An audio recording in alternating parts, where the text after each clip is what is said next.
Welcome to the Encore. This week we are in a new sermon. It's the 7th lap. Pastor Wes, we have given away our identity again on a Saturday night with our coffee. After we mocked the Canadians, which I know. Mr. Horton hails from Canada. Here's the Canadian flag. I think you did most of the mocking, if I was honest. Canada, eh? Yeah. Everything ends in a question. What's that? Everything ends in a question. Canada, eh? Hey. Tim Hortons is good, eh? All right, we got to leave the Canadians alone. Yeah, I know. All right, what's going on? So earlier we were talking about which actors look like which actors. That just happened to come up when these guys were getting microphones ready and stuff. To which I said, I think Tony Danza. I confused Tony Danza with Scott Baio. Right? What? So Scott Baio was Charles in Charge, and Tony Danza was what show? Who's the boss? Who's the boss? Who's the boss? Right. So Charles in Charge, who's the boss? Even the context of their role in the show is the same. Yeah, they're like the nanny, the manny. So, which brought me this question. Yeah, what do you got? Many people remind people of famous people. Okay. Aaron and I have discussed at times when we see somebody, we think of you. Sometimes in looks, not necessarily demeanor. Okay.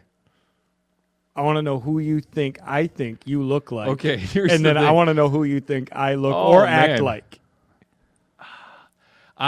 In my lifetime, I've gotten 4 people. I hope it's one of them. I don't know. We've not discussed this that I'm aware of, but I hope. It goes. So it's one of these 4. I don't know. Maybe even 5. 5? It can't be every famous person. Dude, no. Brad Pitt, clearly.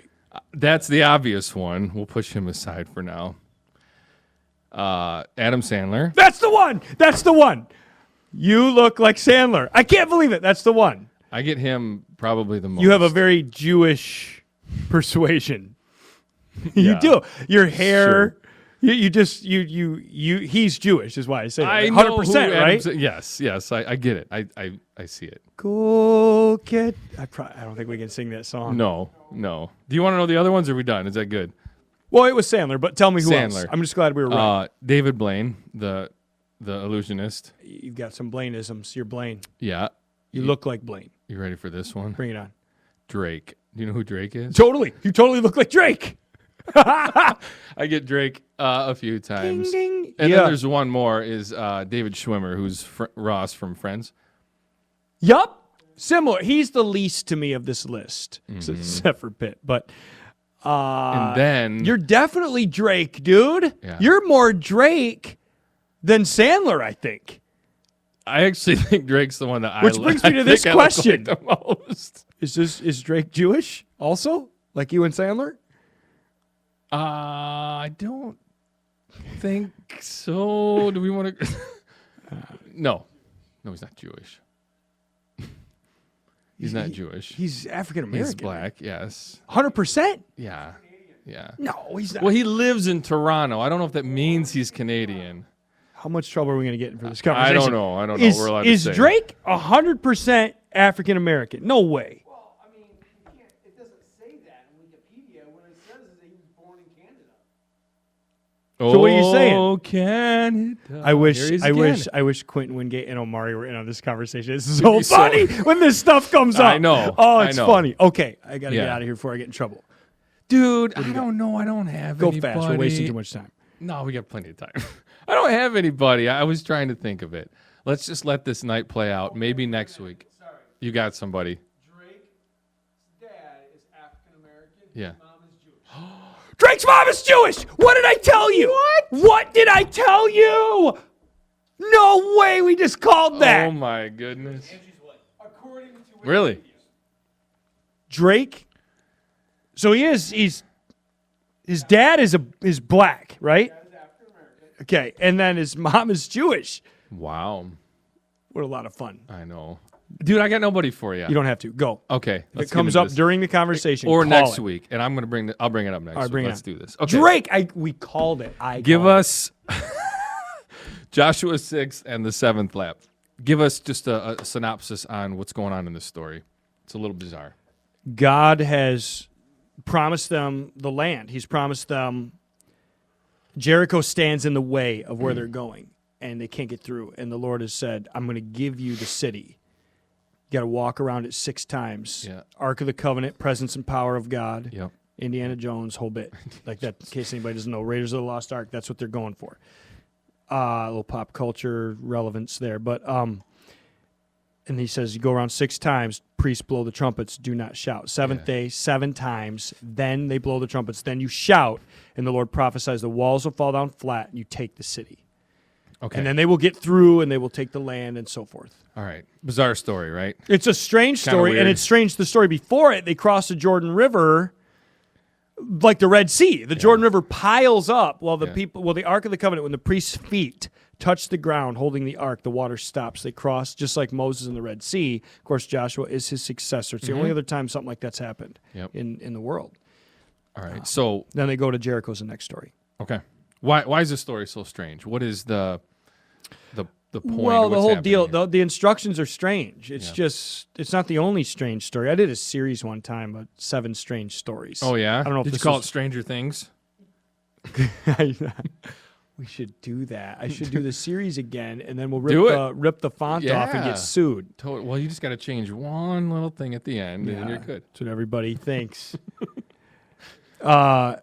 So it's strange because the instructions are strange. Yeah. Walk around the city one time, do no weapons, no special prayers, nothing. And then they just blow the trumpet and shout, and the walls come down. They don't have to do anything. It's weird. It's just an odd deal, man. Okay. So we'll get to the point, the premise at the end. Were you going to say something else? No, I was Okay. just saying sometimes it's easy. Like sometimes lift your hands and the staff and the Red Sea will part. Like it seems unnecessarily difficult. It seems long lasting. Like God said, I'm going to give you the city. It's going to take a week though, and you got to do some weird stuff. It's just interesting. Okay. We'll talk about that in a little bit. But I'm going to ask you, what is the strangest thing? Did you just spill? Mm-hmm. That's like your buddy Ernesto. Every time he takes a sip of something, it's Instantly down on his shirt. Yeah. Instantly. Yeah, we call it Ernesto. I moved out of the way. Okay, you were like this. What's the strangest thing you think you believe God has asked you to do? Where you were like, huh? Got anything? There have been some things, yeah. Some things. So All right. I'm not going to go to the wall that this is the strangest. Okay. It was 16 years ago. I was less than a year married, 16 years ago. Mm-hmm.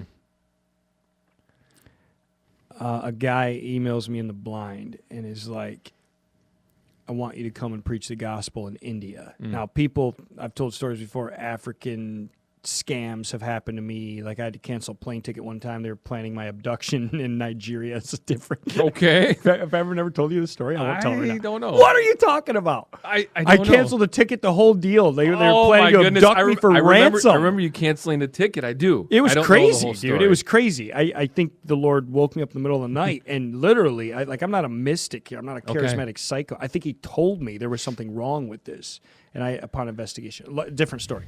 Anyway, the strangest thing, I think, go to India and preach the gospel, take your wife, the whole deal. I didn't know anything. I wasn't in the ministry, nothing. I wasn't serving. I was attending a church and not doing much, and working a job, and brand new married broke kid.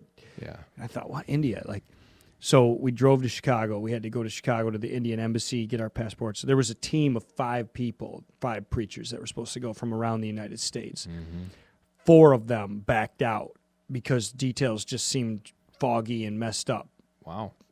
So a guy called me from Texas, and it's like, I'm not going. Are you going? And I don't know. And I prayed and prayed and prayed.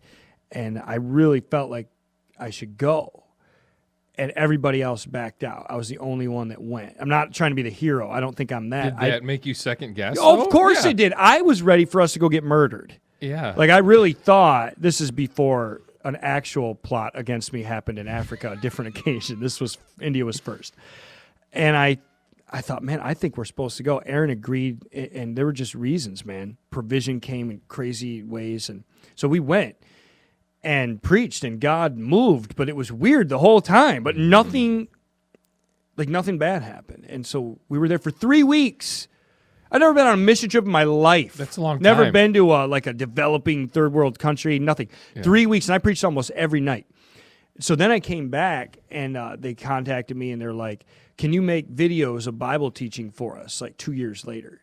And so I started doing that at the Fenton Community Center, started filming Bible preaching to send to India on like CD because they wanted Bible teaching. So I was sending it to India, which is how an accidental church plant happened, which did not work, which opened the door to come to the Rock, which is why we're sitting here right now. Crazy. How crazy is that? That's and pretty crazy. I go back, I'm like, what if I hadn't gone?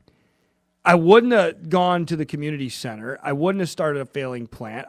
You went to your pastor, and you told me, you're like, I think if you tell him what you're doing, like maybe he'll want you to take over one of the church campuses and be the preacher there. I'm like, I think you're crazy. Remember this conversation? I'm like, you're out of your mind. I remember this. Guys don't do this. And you're like, I feel led of the Lord to ask you to do this as my friend, to sit down one time. And it was exactly what happened. He's like, come and preach at the Rock. And here we are.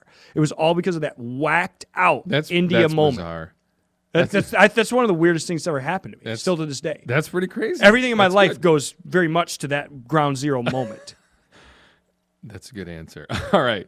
So the other thing I think about in this story is when they're marching around the city, you can't help but think people have had to have looked at these people and gone, what is happening? Strange. We think it's strange reading it. Certainly there were people witnessing it going, that is strange. Yep. So I want to ask you, how do you deal with, as a pastor, decisions that you have to make, sermons that you preach, whatever, of dealing with other people's questions or even the thoughts in your head saying, I have to make this decision, or I have to say this. What are people going to say? How do you fight that, realizing that there's people out there that will question it? Yeah. Oh, there definitely are. Well, so I'm thankful, and I see this in the Bible from the very start, all the way back to Moses and Aaron, Joshua and Caleb, right. These guys. Right. Very rarely is it a case where God is sending the rogue leader in alone. I think some pastors like to believe they're the only guy who can ever know anything or make a decision. I don't really feel that way. I don't trust myself that way. And I'm thankful that God has given me people in my life that I believe fit the biblical verse of our multitude of counselors. And the Bible says there's safety in that. So I go to guys, as you know, you being one of them, but there are several others, some on staff, some not. It's not just a staff team. Right. And if I'm out of unity with them, I'm speaking mostly on decisions, but also preaching content. I've gone to you guys and gone, man, I'm thinking about saying this. Should I say it this way or that way? Yeah. I've said things directed at women from the Bible, and I will go many times first to my wife, but I will go to some women that I trust at the Rock and be like, I'm thinking about saying this way. How does that come off? Because I'm not a woman. And they're like, yeah. And so I'm willing to hear counsel like that. But decisions in the church, if I'm out of unity with those I trust that I believe God has put there, I believe there's a reason I'm out of unity. Yeah. And I don't go rogue. There are many things I've decided and many things I've preached that I would not have decided or said without unity from other people that I trust.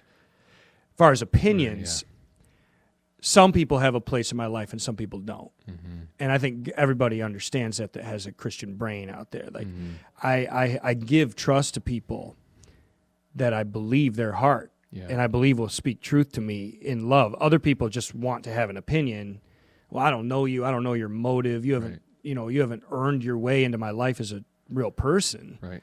It's not that I don't care about you, but I'm not giving you just because you think something different. You're not one of those voices, but I have a lot of those voices, and I'm thankful for them. Okay. Well, that's a good lead into our next question. So you said in the sermon that there are times, so you're trying to do the right thing, right? You're marching and you're trying to figure out, not knowing if God's going to answer, wondering if God's in the midst of all these things, Joshua being the story that we talked about here.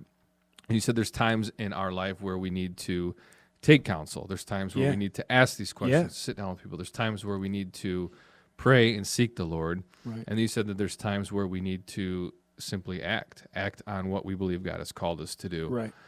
I know this is a whole new sermon series, but how do you discern that? How do you sit there and go, where am I at in this? Do I need to ask people? Do I need to sit and pray, or is it time for me to step forward? I guess you could answer that personally for you, as well as give counsel to those wondering. Right. So I know it's kind of a long answer. it but is. yeah. I mean, I'm not going to give a long answer, but it's a complex question. It's the right question. I mean, I would tell people to read the story of Gideon. I believe in that, where he puts the fleece out and he asks a couple times. He goes to the Lord, "Are you sure?" God has spoken. Yeah. I've given you the Midianites. Game Mhm. over. And he's like, "Are you sure?" Mhm. Yes, I'm sure. Mhm. I'm sorry, Lord. Don't get mad at me. Are you sure? Yes, I'm sure. Like he goes a couple times. And he's like, "Just let me know this way." Well, can you let me know this way? And I think God will. I don't know how to say. If you walk with the Lord, you know when there is a waiting time. There is you can rush a decision, you can rush something and be like, man, I don't know if that was the right move or the right timing. And then there are times you're like, it's been enough. I feel at peace. I feel permission from the Lord. I feel unity from counsel. I feel I prayed this through. And it's the only thing left to do is move or sit around and delay. Yeah. I remember when we were just busting the walls out over at this building. It was before you were here, I think. But yeah, it totally was. And we had not gone to Lake Fenton High School, and I had counselors. Well before I was here. Yeah. I had godly men that were served as great counsel to me, still do.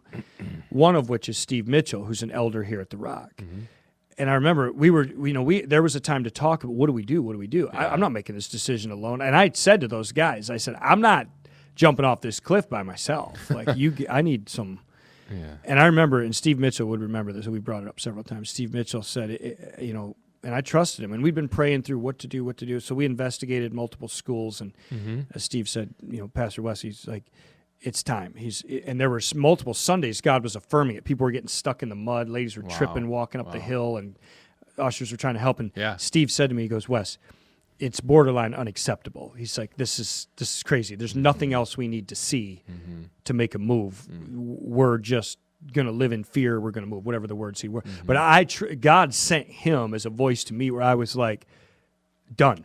And after that, I had like a bold proclamation that this is what we're doing. I had the unity of leadership, confirmation from the Lord. I'd spent time praying and pleading with God as to what to do. And once that happened, I felt like that was the last, done. And God unlocked the gate, and I thought, this is what we're doing. We're going to go over there. We have this property paid for. We're going to save money, build a building. Done. Still think that. Yeah. And it's just, so I don't know if that's an answer, but there comes that time when the final confirmation or the final set of unity happens where you're like, there's nothing left. Yeah, I think the answer is hard to say because there's no way you could give a step 1, 2, 3, and it's the same for everybody. It's not. But man, there's a couple things I think of. Certainly, you're praying through it the whole time. You said taking counsel. Knowing who that counsel is massive. You mentioned that in the point before. It's all the difference. Sometimes people are going to 100 people waiting for the answer that they want to hear. Exactly. That's not godly counsel. No. Go to a few people that give godly counsel. But I'm with you. I think we all that are seeking that and feel that time in our life where it's like, all right, it's probably time to step forward. I'm not a high intellectual guy, but I do calculate things out. Like when I buy things, a car or whatever. And so for me, I'll do research, and I tend to be slower on those things. In many spiritual matters, I've always felt like God's been pushing me, and I want to go. I gotta feel this out for a lot longer. Yeah. And it's always been like, no, go. And that has been with those other things involved, but that's just a personal example for me. So again, it's not. I can't give someone a recipe. Yeah. But you know when you know, and right, the godly counsel matters, and you got to know if they are seeking the Lord. I could say a lot of things. Yeah. I remember when we came to the same. It was very similar when we came to the decision about building a building with no debt. That was a wild decision. And if those men would have told me, I think we should get this amount of a mortgage, and these are the reasons, I would have gladly considered that and tried to fall into unity and submission to the counsel God had given me. Yeah. But it went that way, and I still believe that. One of the examples you used was Naaman, who had leprosy, and he was, what is it? Is it 1 Kings? Where's that at? It's Elisha, so it's 2 Kings. 2 Kings. So It's the only way I know, like Elijah, Elisha. that's good. That's good. So J comes before S, right, in the There you alphabet. go. That's literally how I So remember one it. becomes- Stories of Elijah are in 1 Okay. Kings, J before S, and Elisha, 2 Okay. Kings. So there you go. But he had leprosy, and he was kind of like waiting for a prophet just to give him like the magic. Right, he Potion or said, whatever, I just thought give he'd it- wave his hand and I'd be cured. Yeah. And so the point I'm asking of this story is sometimes you said that like Moses raises his staff, some things happen like that. Super easy. What is the main what are some learning lessons from this story, and why is it so bizarre? Why was Naaman? it No, Oh, sorry. Jericho? Yeah, back to Jericho. Yeah. Day after day, they got to wait. They got to do all these laps. Who knows how long that took? And on the seventh one. So what's something to be learned from that? That I think it's not a one size fits all. The one size that fits all is you trust God with what He called you to do for the length of time He called you to do it.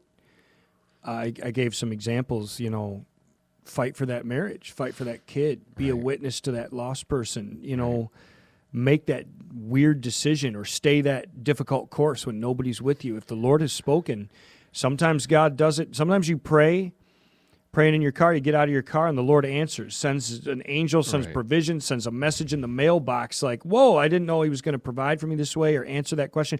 Sometimes people have been praying for things for years. And I have both in my life. Like I have things I prayed for and it's like, whoa, what? The phone will ring. You're like, no way. Yeah. And then there are things I'm still praying for haven't happened. Years, man. But I believe God has called me to persist. It's not, that's the other thing. It's like some people think they're going to manipulate God. You're going to do this. And the answer is no. Right. Like He answered, it's no. But then you also know that God didn't say no, but He also hasn't done it yet, but He's called you to be faithful to it. Yep. And I have things like that in my life. He hasn't said no, but it's like I know He's called me to be faithful and patient and just wait and trust. Yeah, faithfulness and patience is key to that. So kind of goes into this next question here, and you asked the question tonight is, why should I stay, and what keeps you in the fight? So I'm going to ask you, because this is the motivation behind all of it, whether that prayer gets answered in one day or in 7 laps or whatever, 7 days, 7 laps, whatever it would be. So for you, what keeps you in the fight? How are you able to stay motivated personally to say, whatever the answer is going to be, I'll stay in line. I'll keep walking this. I mean, I got to believe that I'm following what the Lord has spoken, and it is consistent with His word and it is confirmed in my life. I think God does give you that. I mean, we could talk about decisions of the church, or we could talk about personal decisions as a man, a Christian man, or a husband, or a leader of my family. Yeah. There are things that I believe God speaks to our heart that are in unity with His word, unity with counsel, confirmed through prayer, but have not happened. And sometimes many times all I have is to hold on to what the Lord has put in my heart. Nehemiah says, he rode around the busted down walls of the city. And he said, I did not tell them what the Lord was putting in my heart to do, but he stayed consistent, and they rebuilt the wall and, rebuilt the city. But if people are unsure, if you're making decisions, you're walking down a path and you don't even know if God told you to do it. I don't know how you do that. Yeah. There are things I'm doing right now. I believe to my death God called me to do. I believed, and I'm not going to talk it to death. I believed that He had called the Rock Church through, and others did too. I wasn't alone, to build a building and maintain a no-debt ministry. I'm not judging ministries with that. I just knew that's what He said to us. For us, yeah. And it's been hard, but I've held on to that with a death grip. Yeah. And I've lost people. I've been judged by people. I'm not mad at anybody. I've lost credibility with people. They thought I was nuts. And it's taken longer than you thought it would. Way longer. Yeah. Still taking longer. But I still believe it. It's taking longer this minute. But I still believe that. And I believe in some of the things the Lord has put in my heart to preach. And people have hated it and hated me for it. But I believed it. And you got to... Hath the Lord said. And if He hasn't, you better be careful where you're walking. He told Peter to get out of that boat and walk. Right. And he did it. Right. It's crazy. Go after it. All right. So towards the end of the sermon, you had talked about, I don't know if you said these words, but mind over matter. And I think about years ago, I trained for a race or whatever, and you're running, and Yeah. whatever mile marker you have to run to is the hardest one. The reason is because you've told yourself, I'm going to be done after this. And so even in the beginning stages, I remember running 2 miles, and you're at 1.5, and you're like, I want to die. Yeah. But if I thought I had to go 3 more. So anyways, Yep. It's a mind over matter thing. The question I want to ask, though, with that is, in this case, they at least knew day 7, 7th lap. Right.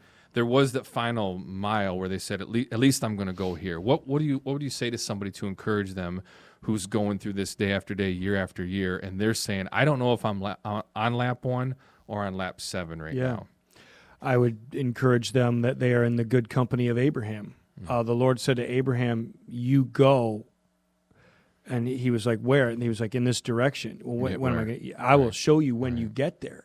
Yeah. So there are both in the Bible. Sometimes we know I need to complete this task. I need to fulfill this calling. I have known, for example, on the mission field or a big outreach like last Easter, I needed to hold the line and prayerfully keep myself in a place for 3 messages, 3 nights. Right? All of us, our team. I'm not doing this by myself, but I had to hold on and stay sober in my heart, and I thought, I know where this finish line is. I've preached on the mission field. I'm just talking preaching because that's my call. Somebody else that can translate it to their own life, but I got to preach this night, this afternoon, and you just did this. Yeah. So you knew where the finish line was. Right. So once I get here, Yeah. I'm going to go to the airport and I'm going to go home, and the race that God has called me to run is done. And you got to fight. And sometimes day 3, day 4, message 4, you're like, wow, spiritual warfare, drama on a team, physical fatigue, sickness in your stomach, nerves, translation problems. But you fight, and you're like, one more. Other times you're with Abraham. Well, when's this going to be done? I don't know. He didn't tell. He's like, when you get Abraham, it's here now. You're here. And there's both. Yeah. There's both. So some are in the company of Abraham, and some know, here's your finish line. Okay. I have both right now. Okay. I ask this question often for a sermon series or a one-off, whatever you'd want to call it. Where did this one come from? Where's the study and the prep? Where'd this come from? I told Neil walking over here tonight, there is no other message I could have preached this weekend because this comes out of my own heart. This is just, look, life is it's a great life, and I'm and there's so much to celebrate. Things that happened in the prisons last week, things that happened for you in Cuba, things that are happening in the Rock Church, and the favor of the Lord. Lots of good things. So I don't want anybody to think like I'm crying in a corner. Yeah. But it has been a particularly difficult season these past couple of weeks for a variety of reasons. Just a difficult walk. And I encouraged myself with the story of Jericho, and I had to remind myself, man, you keep walking. This comes out of my own heart to persevere and trust the Lord and stay faithful and not storm out of the line and stomp off and try to go my own way in different things or cry and lose hope. Yeah. And that encouraged me greatly, and I often preach out of my own gut. So I Sure. thought, if that's what I needed, there's probably somebody else sitting there that needs this. Right. So I'll just preach it because I Right. can't think about anything else right now, and I can't even study anything else. So I'm going to preach what I got. That's where it is. That's all I got. All right, so then this question is probably more fitting than it ever has been. What, in your preparation for it, what is the thing that either convicted you or encouraged you or stuck out to you that you were like, I'm holding on to this right here? He said, it shall be. They knew from the start, God's word is true, and his presence, the Ark of the Covenant, was with them. Those two things, I think, kept them in the line. And I think that's what keeps me in line. Yeah. Still walking, still faithful. His word is true, and he is with me. Yeah. And that's all I need. That's all anybody. That's all they needed. And I think that's why people didn't bail out of the line. This wasn't the word of any man. Right. God right. had spoken. Well, that's good. Awesome stuff. I'm going to work on your doppelganger this week, and I'll come up with, you know that term, doppelganger? I do. Okay. I do. And I'll figure out somebody. There's somebody out there that you may or may not resemble. But Okay. in the meantime, don't take our word for it. Oh, looking at the wrong camera. Be in his. We'll see you next week on the Encore. Here comes Hanukkah, so much Hanukkah to celebrate Hanukkah. Hanukkah is the festival of light.